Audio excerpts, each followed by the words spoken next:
안녕하세요. 남편과 의견 충돌이 계속 있어 부득이하게 의견을 여쭙니다. 저희는 돌진한 아기가 있는 맞벌이 30대 부부입니다.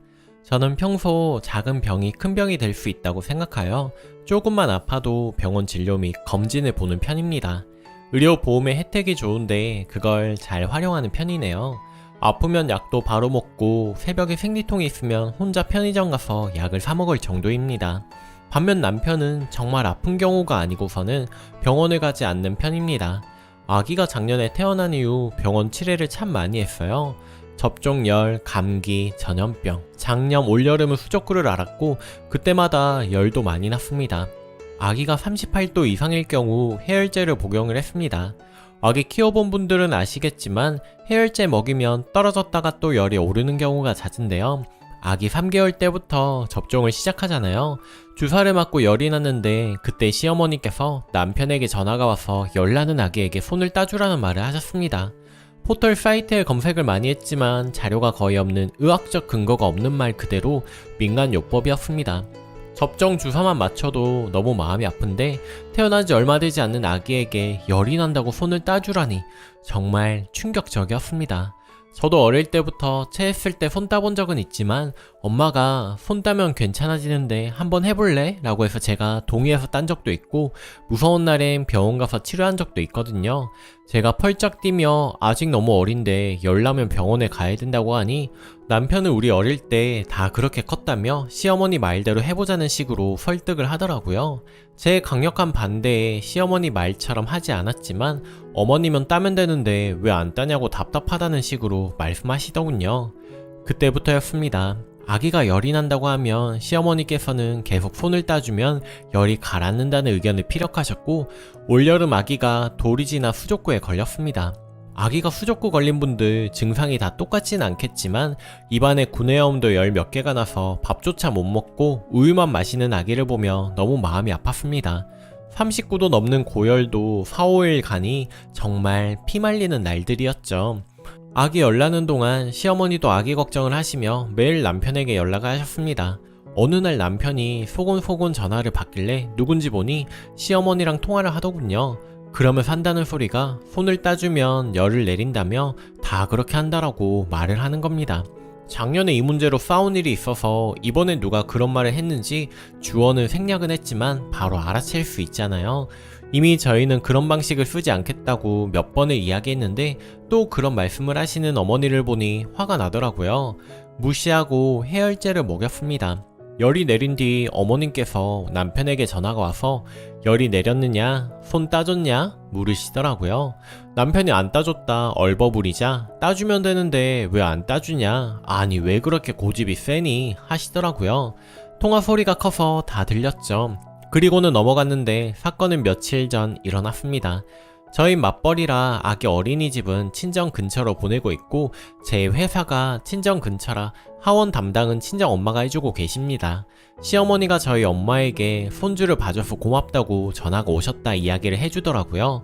이런저런 이야기를 하다가 저희 엄마에게 아기가 열나면 손 따주면 되는데 요즘 애들은 말을 안 들어요. 그 인터넷이 뭐니 하는 말만 듣고 어른들 말은 듣지를 않아. 그러니 애가 고생을 하지 라고 하셨다네요.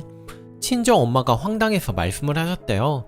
우리 어릴 때야 병원도 잘 없으니 민간요법이라도 써보자고 해서 그렇게 한 거지 요즘 애들이 그렇게 하겠어요? 아무리 그래도 병원이 안전하죠. 저도 바늘로 딴다 그러면 아직 무서워요. 더구나 어린 아이인데요 라고 말하셨대요.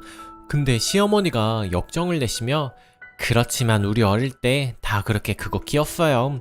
그렇게 키워도 문제 없잖아요. 요새 아이들은 너무 고집이 세고 어른들 말을 듣지를 않아 라고 말씀을 하셨다네요.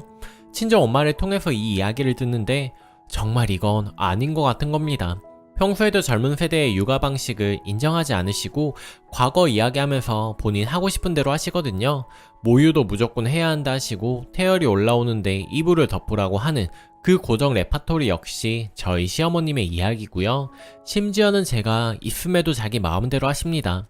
나중에 제가 아기라도 맡길 때 본인 마음대로 하실 것 같아 정말 겁이 나더라고요. 그런데 남편에게 이 사실을 말했을 때 남편의 반응이 더 기가 막혔습니다.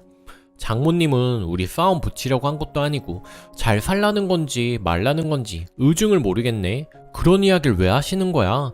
우리 엄마는 의견을 낼 수 있다고 생각해. 그런데 그걸 굳이 너한테 말해야 하니? 어른들끼리의 이야기 아닌가? 라고 하더군요.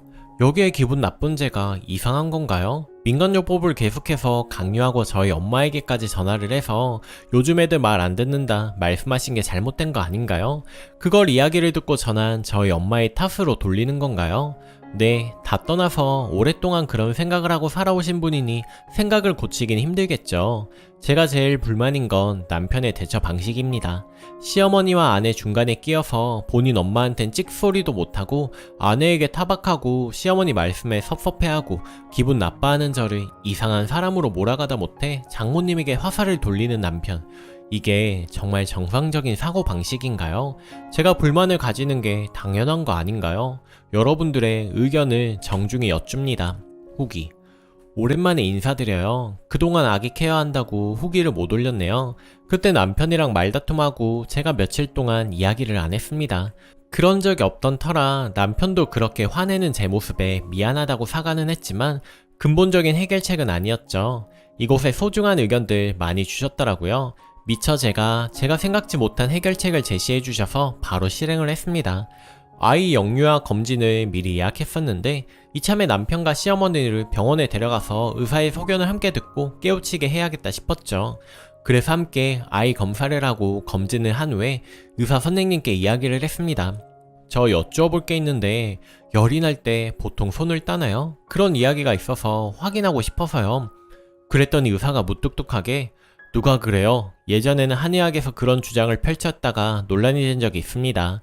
잘못된 응급처치를 하면 자칫하면 생명까지 잃을 수 있으니 어디서 주워들은 이야기는 함부로 행동하지 마세요 하더군요. 그때 시어머니가 우리 땐 다 그랬어. 그래도 다들 잘만 컸는데 뭐 하시더군요. 그랬더니 그 무뚝뚝한 의사가 화를 버럭 내면서 운 좋아서 아무 일 없었던 거 가지고 손주 고생시키려고 하세요? 손 따다가 감염되면 큰일이 납니다. 특히 아기들은 감염되면 위험할 수 있어요. 민간요법은 된장 바르던 시절에나 할 수 있는 이야기지 절대 하시면 안 됩니다. 그랬더니 시어머니가 그제서야 아무 말 못하더군요. 남편도 옆에서 헛기침만 해대고요. 그 뒤로는 손 따라는 이야기는 쏙 들어갔습니다. 그렇게 병원에서 확답을 받고 남편에게 말했습니다. 나는 육아책이나 인터넷으로 정보를 찾아서 아이를 키우고 있고 같이 공부를 해서 키울 거 아니면 함부로 간섭하지 말라고요. 그리고 이번 일 말고도 또 육아에 간섭하시면 우리 집에 오시는 거 불편한 티 다 내겠다고요. 제 아이 제가 지켜야 하니 트러블이 좀 일어나도 어쩔 수 없겠다는 게 제가 내린 결론입니다. 생각을 잘 마무리할 수 있도록 도와주셔서 감사합니다. 남편도 의사가 너무 정색하면서 말하니 그 위험성을 좀 느낀 것 같더라고요. 본인이 얼마나 무지했는지 되돌아봤으면 좋겠네요. 그래도 깨닫지 못하면 다음에 본인 열날 때 약 안 주고 손 따줘야죠 뭐. 소중한 의견 정말 감사드립니다. 모두 행복하세요. 댓글. 저희 시어머님께서 아기 신생아 시절에 남편 어릴 때는 기륭환 이걸 하나씩 먹였다고 목욕시키고 놀라고 하니 하나씩 먹이면 된다고 계속 이야기를 하시길래 시어머니랑 소아청소년과 가서 물어보았습니다. 의사쌤이 갑자기 책상을 세게 탁 치면서 애가 이런 소리에 깜짝 놀라는 게 당연하지 그런 걸 왜 먹이려 하십니까? 하고 다그치듯 말씀을 하시더라고요. 그 후 절대 이야기 안 하시더라고요. 진짜 뭣도 없던 30년 전 육아를 고집하는데 넌덜머리 나더라고요. 두 번째 사연. 안녕하세요. 제 친구 이야기를 하려고 합니다. 저는 초등학생일 때부터 친구가 있었습니다. 우리 집은 너무 못 살아서 맨날 정부 지원을 받고 그랬고 친구네는 잘 살았습니다. 부모님이 사업을 하셔서 그런지 늘 풍족해 보였죠. 그리고 저는 학원 한번 못 다니고 용돈 한번 제대로 받아본 적이 없으며 필요할 때 타 쓰는 형식인데 아무튼 그냥 많이 못 살았어요. 외식이나 배달 음식은 정말 1년에 한 번? 옷도 없고 가방도 없었습니다. 근데 친구네 부모님께서 저를 백화점 데리고 가서 옷도 가끔 사주고 심지어 입학 때 같이 가서 가방도 사주셨어요. 여행도 데려가고 놀이공원도 데려가고 자주 재워주시고 학교 끝나면 친구 데리러 온 김에 밥도 자주 사주셨고요. 어린 시절 행복한 추억은 친구네 가족이랑 했던 게 대부분이네요. 진짜 지금도 내 부모님처럼 생각합니다. 그리고 이 고마움이 친구한테 더 컸고요. 이러는 거 싫어하고 질투하기보다는 오히려 매일 나랑 함께하고 싶어하는 친구였습니다. 정말 은인 같은 가족이라고 생각합니다. 또 적다 보니 고마워서 눈물이 나네요.